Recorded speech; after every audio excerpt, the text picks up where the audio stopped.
वो दूरक कुलक प्लावनी धारा में ऋषिकेश में चले जाओ, हरिद्वार में चले जाओ, लिखा हुआ है कि भैया जंजीर पकड़ के रहना, नहीं तो डूब जाओगे तो मर जाओगे। स्नान करते समय जंजीर पकड़े रहेंगे, डूब जाओगे तो मर जाओगे।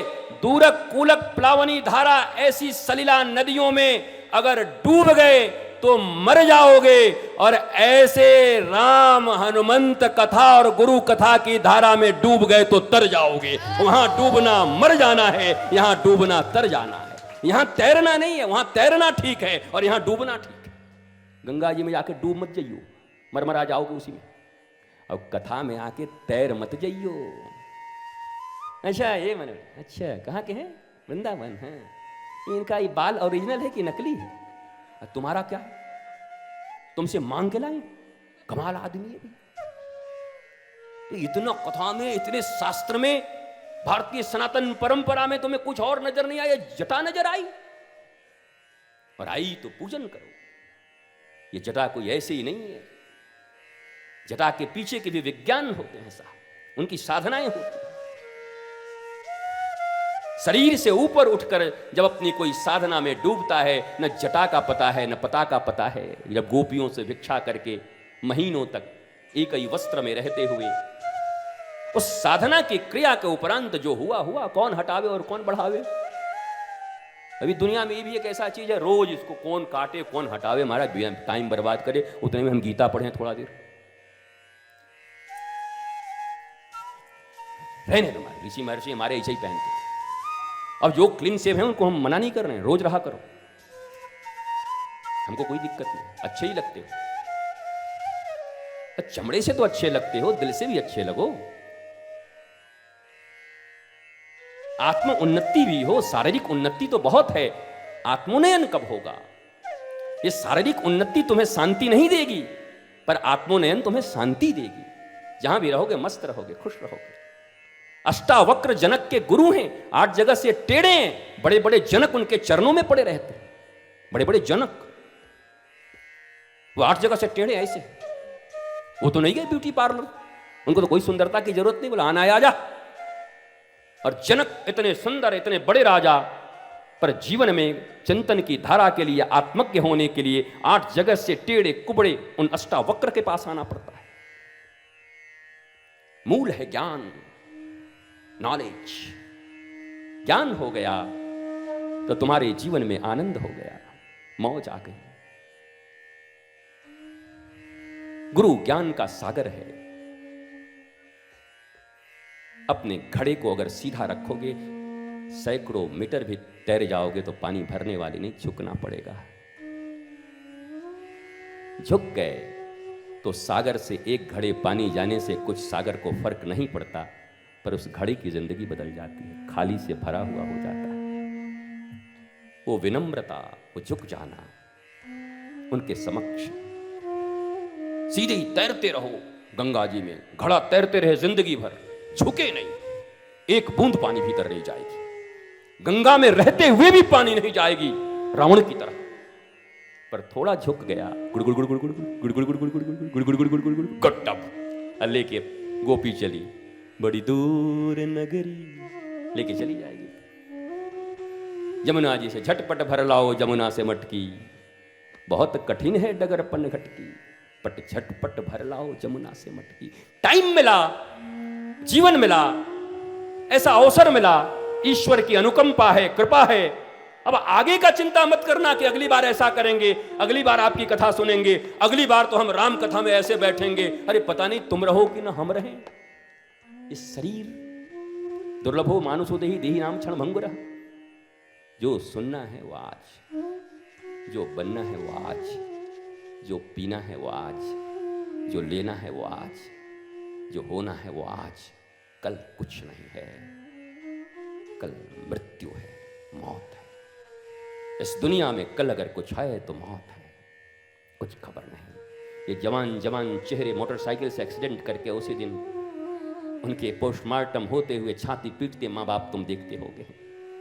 अचानक कोई रो हो या छाती पीटते माँ बाप देखते हो। जवान है, सुंदर है, चले गए। कल मौत है, आज ज्ञान है, आज प्रेम है, आज सलीला है सामने, तो आज मत चूको। सीता शांति हैं, भक्ति हैं, पाना है तो देवी को, मां को पुत्र के रूप में, मां के रूप में पाने की चेष्टा करोगे तो गली गली में हनुमान जी की तरह पूजा होगी। और अगर भोग्या वस्तु के रूप में चाहोगे सीता और शांति को, तो 1 लाख पूत 1.25 लाख नाती तारावण घर दिया न बात। सीता ही चाहते हैं, पर किस भाव से चाहते हैं? भोग के लिए चाहते हैं या मां को चाहते हैं? मेरी मां है। और मां के पास जाते हैं हनुमान जी, तो क्या नहीं मिल गया उनको? अजर अमर गुण सुत निधि हो। हे हनुमान जी, अजर अमर हो जाओ, वरदान दे दिया माता ने। तो हनुमान जी भी कम चतुर हैं। माता जी ने कह दिया अष्ट सिद्धि 9 निधि के दाता, असबर दिन जानकी माता। हनुमान जी ने कहा मेन सामान तो रख ली और ऊपर ऊपर का हमको माल दे दिया आपने। और कहा क्या बात कर रहा है? बोला अष्ट सिद्धि 9 निधि के दाता है, सिद्धि निधि रिद्धि विद्धि मेरी कुछ नहीं होगी इससे। बोला फिर? हनुमान जी कहते हैं क्या? माता जी एक बहुत बढ़िया चीज है आपके पास, वो दे दो। बोला क्या है इसके सिवा? अष्ट सिद्धि 9 निधि के दाता। मैं इतना दे रही हूं कि तुम दाता हो गए आज के बाद, जिसको चाहो सिद्धि दो, जिसको चाहो। और वास्तव में हनुमान जी की पूजा जो करते हैं उनको समस्त सिद्धियां उपलब्ध होती हैं, मेरा ऐसा विश्वास आज भी है। केवल जो हृदय से पूजा करते हैं हनुमान जी की, उनको सिद्धियां प्राप्त होती हैं, मैं जानता हूं इस बात। हनुमत पूजा से सिद्धि मिलती। अष्ट सिद्धि 9 निधि के दाता। हनुमान जी ने कहा माता जी आपके पास एक और अमूल्य चीज है, वो दे दो का?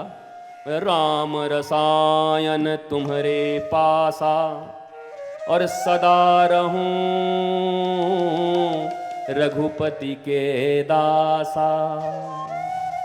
हे मां, मुझे रिद्धि सिद्धि निधि नहीं चाहिए, मुझे चाहिए राम रसायन तुम्हारे पासा। माता, राम नाम का रसायन तुम्हारे पास है। रसायन उसको कहते हैं जिसका सेवन करने से रोग नहीं होता। औषधि उसको कहते हैं जो रोग होने के बाद सेवन किया जाता है। रोग हो गया तो औषधि मिलती है, रोग न हो इसके लिए रसायन मिलती है आयुर्वेद में।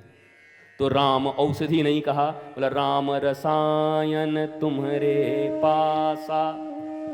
राम नाम का रसायन जिसको दे दिया सदगुरु हनुमान ने, तो रोग उसके पास आना ही नहीं है। ये जितने भी व्याधि हैं, काम क्रोध मद मोह लोभ आदि व्याधि उपाधि समाधि, सब दूर है। समाधि भी दूर रहेगा, हटाओ महाराज समाधि।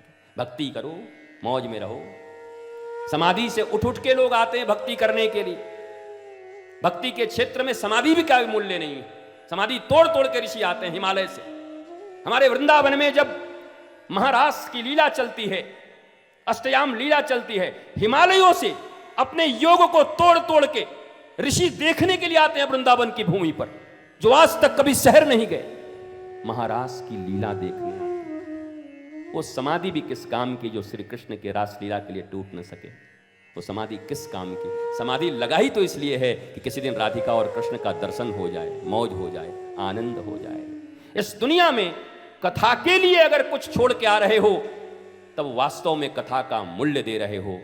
और क्या, खाली टाइम है तो चलो सुन लेते हैं, बुलाए हैं तो चलो आ जाते हैं, आओ चलो मिल लेते हैं, चलो निमंत्रण पूरा कर देते हैं। भैया ये निमंत्रण पूरा करने की जगह नहीं है।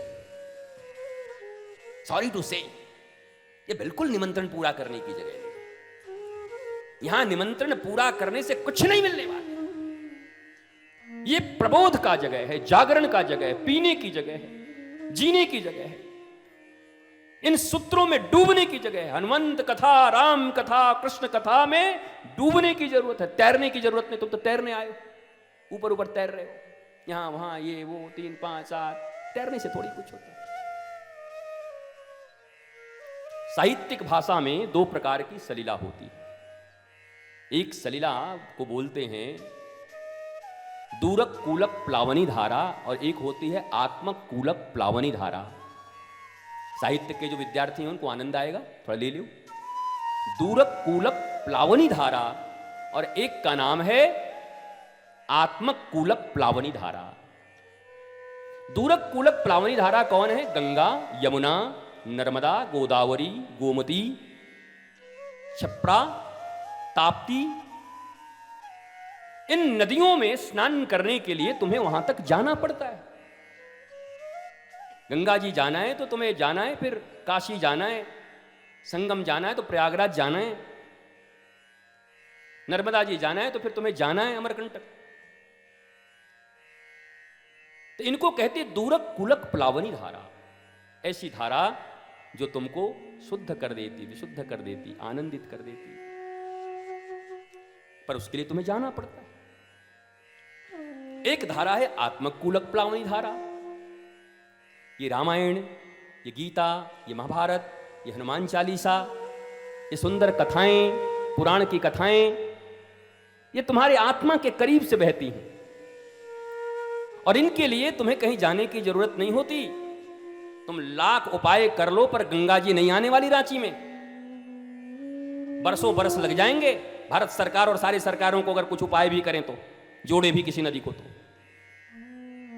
पर ये राम कथा की धारा, हनुमत कथा की धारा, जो आत्मा तक को, आत्मकूलक, आत्मा तक को कूल, शांत, आनंदित, मस्त, उससे परिचित करा सकती हैं, वो आत्मकूलक प्लावनी धारा वृंदावन की भूमि से चलकर उठकर यहां हटिया तक, रांची तक उपस्थित हो जाता है और तुम घरों से यहां तक नहीं आ पाते।